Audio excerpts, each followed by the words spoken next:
சுதீட்சண முனிவர் அகத்தியர் தந்த சிலையை பாதுகாக்க தவறியதால் அவரிடம் சாபம் பெற்றவர். 5 வயதில் பெற்ற சாபம் 50 ஆண்டுகள் கடந்துதான் தீர்ந்தது. சுதீட்சணர் என்றால் கூர்மையான புக்தி உடையவர் என பொருள். சிறு வயதில் பெற்றோரை இழந்துவிட்ட சுதீட்சணர் அகத்தியரின் சீடரானார். அகத்தியர் அவர் மீது மிகுந்த அன்பு கொண்டிருந்தார். சிறு குழந்தை என்பதால் மிகவும் குறும்புத்தனம் செய்வான் சுதீட்சணன். ஆனால் அவனை நல்ல முறையில் வளர்ப்பதற்காக இளம் வயதிலேயே பூஜை புனஸ்காரங்கள் பற்றி கற்றுக் கொடுத்தார் அகத்தியர். ஒரு முறை அவர் தல யாத்திரை கிளம்பினார். அப்போது தன்னிடமிருந்த சாலக்கிராமம் என்ற மூலிகையால் செய்யப்பட்ட நாராயணன் சிலை ஒன்றை சுதீட்சனிடம் கொடுத்து அதை பத்திரமாக பார்த்து கொள்ளும்படியும் அதற்கு தினமும் பூஜை புனஸ்காரங்கள் செய்யும்படியும் கூறினார். சுதீட்சணனும் அதை வாங்கி கொண்டான். ஆனால் அகத்தியர் சொன்னதை விளையாட்டு பிள்ளையான அவன் கடைபிடிக்கவில்லை. ஏனோ தானோவென சிலையை கண்ட இடத்தில் வைத்து விடுவான். அகத்தியர் கிளம்பும் போது அந்த சிலைக்கு நதியிலிருந்து தண்ணீர் எடுத்து வந்து அபிஷேகம் செய்யும்படி சொல்லியிருந்தார். ஆனால் சுதீட்சணன் அதை கேளாமல் நதிக்கே சிலையை எடுத்து சென்று அங்கு வைத்து அபிஷேகம் செய்தான். நதியிலிருந்து குடத்தில் தண்ணீர் எடுத்து வர சோம்பல் பட்டு இப்படி செய்து வந்தான். அந்த சிலையை ஒரு பெட்டியில் வைத்து நதிக்கரைக்கு எடுத்து சென்று பூஜை செய்வதை வழக்கமாக வைத்திருந்தான். நதிக்கரையில் ஒரு நாவல் மரம் இருந்தது. மிக பெரிய பழங்கள் பழுத்து கிடந்தன.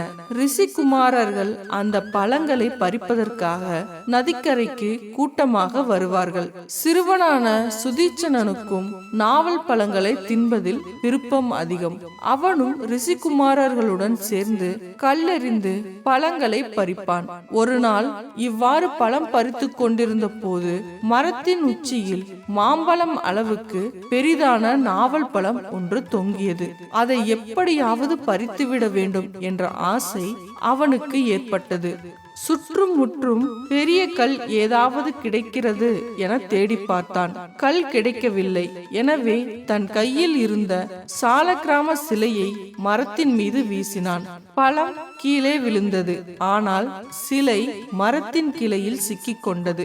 சுதீட்சணனுக்கு பயம் தொற்றிக் கொண்டது.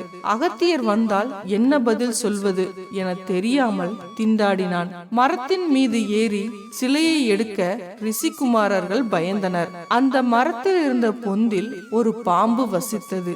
மரத்தில் ஏறினால் பாம்பு கடித்துவிடும் என்ற பயத்தில் யாரும் ஏற மறுத்து விட்டனர். சுதீட்சணன் கவலையுடன் ஆசிரமத்திற்கு திரும்பினான்.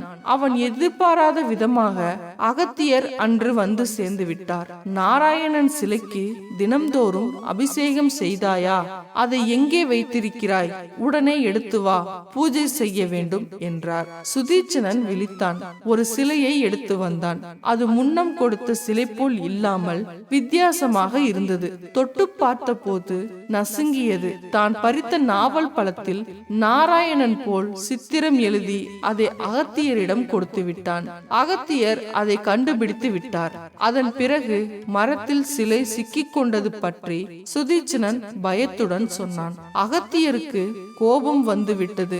உண்மையை சொல்லாமல் தன்னை ஏமாற்றிய சீடனுக்கு சிறுவன் என்றும் பாராமல் சாபம் கொடுத்து விட்டார். எப்போது நீ நாராயணன் சிலையுடன் வருகிறாயோ அப்போது இங்கு வந்தால் போதும், அதுவரை உனக்கு இடமில்லை என சொல்லி விரட்டிவிட்டார். சுதீட்சணன் மீண்டும் மரம் இருக்கும் இடத்திற்கு சென்றான். மரத்தில் ஏறினான். ஆனால் பாம்பு அவனை விரட்டியது. பயந்து போன சுதீட்சணன் அங்கிருந்த காட்டுக்குள் ஓடிவிட்டான். அவனுக்கு 50 வயதை எட்டிவிட்டது.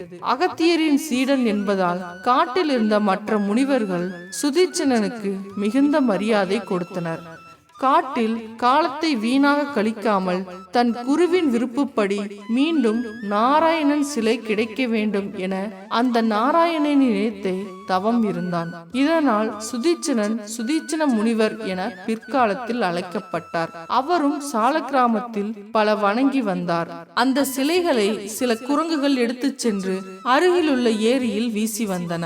சுதீட்சணரும் மீண்டும் மீண்டும் சிலைகளை செய்து வணங்கி வந்தார். அகத்தியருக்கு பிடித்தமான சிலையை தொலைத்து விட்டதால் தான் குரங்குகள் இவ்வாறு தனக்கு துன்பம் செய்வதாக சுதீட்சணர் நினைத்தார். மனம் தளராமல் பல சிலைகளை செய்து நாராயணனை வணங்கி வந்தார். ஆனால் ஒவ்வொரு நாளும் குரங்குகள் அவற்றை ஏரியில் வீசி வந்தன. இதை கண்டு மனம் பொறுக்காத சுதீட்சணர் நலன், நீலன் என்ற அந்த குரங்குகளிடம், நீங்கள் இனிமேல் எந்த பொருளை தண்ணீரில் வீசினாலும் அவை மிதக்கும் என சாபம் கொடுத்தார். பிற்காலத்தில் ராமபிரான் இலங்கைக்கு சென்ற போது அனுமானுடன் சென்ற நலன், நீலன் என்ற இந்த குரங்குகள் தான் கடலில் பாறைகளை தூக்கி வீசி பாலம் அமைத்தன. அந்த பாறைகள் தண்ணீருக்குள் மூழ்காமல் கடலில் மிதந்ததால் பாலம் அமைப்பது எளிதாக இருந்தது. இதனால் சுதீட்சணர் அளித்த சாபம் கூட ராமனுக்கு உதவியது.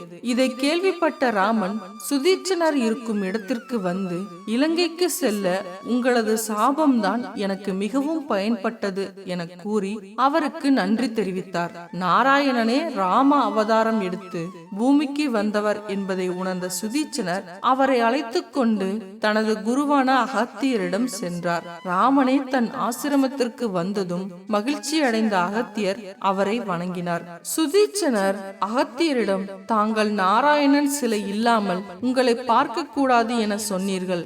ஆனால் நான் நாராயணனையே இங்கு அழைத்து கொண்டு வந்து விட்டேன். உங்கள் சாபம் இன்றோடு தீர்ந்தது. என்னை மீண்டும் உங்கள் சீடனாக ஏற்றுக்கொள்ள வேண்டும். நீங்கள் என்னை வெளியே அனுப்பாமல் இருந்திருந்தால் நாராயண தரிசனம் எனக்கு கிடைத்திருக்காது. என் மீது கொண்ட உண்மையான பாசத்தால் ராம தரிசனம் கிடைக்க எனக்கு தாங்கள் உதவியதை இப்போது புரிந்து கொள்கிறேன். உங்கள் சீடனாக இருக்க இனியாவது அனுமதிப்பீர்களா என கேட்டார். அகத்தியர் அவரை மகிழ்வோடு அணைத்து மீண்டும் தன் சீடனாக்கி கொண்டார். ஓகே ஃப்ரெண்ட்ஸ், இந்த வீடியோ உங்களுக்கு பிடிச்சிருக்குன்னு நினைக்கிறேன். மறக்காம லைக் பண்ணுங்க, கமெண்ட் பண்ணுங்க, ஷேர் பண்ணுங்க, சேனலை சப்ஸ்கிரைப் பண்ணுங்க. Thank you friends.